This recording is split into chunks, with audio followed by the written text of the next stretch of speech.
deserve. For this reason was the Son of Man made manifest.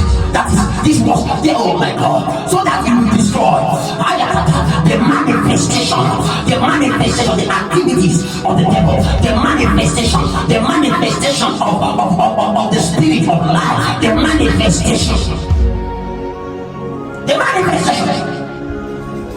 So when you see such a thing happen in your life, when you see robbery, when you see a death, when you see a destruction, you should know where it is originating from. You should know that lie, that is a lie, that is something that is not from God, that is something that does not find its origin from God, that is something that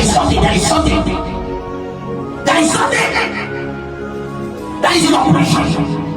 Because whatsoever is born of God has overcome the world, has overcome death. So whatever God is breathing upon you, whatever God has released upon you, either death has no power over it, death has no power over it.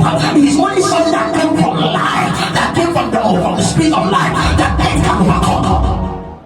Death can overcome.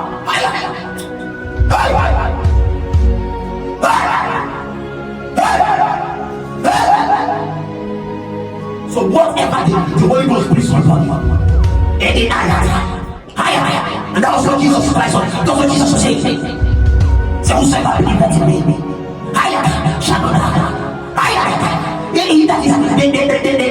That's why he said, he said, I come that thou might have life. That you might be engrossed in life. Whatever came out from me, though you think it is dead, but it is not dead, it will surely be again. It is to surely be again.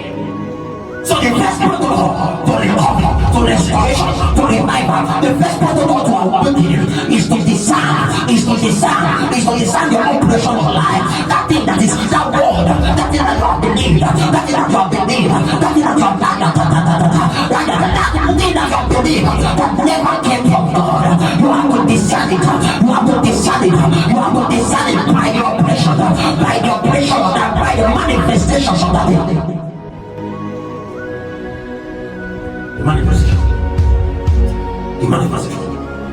The manifestation.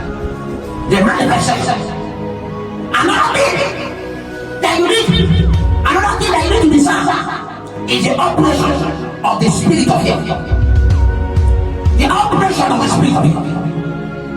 The operation, because that is what life gets. The spirit of life gets fear. It gets fear. That was why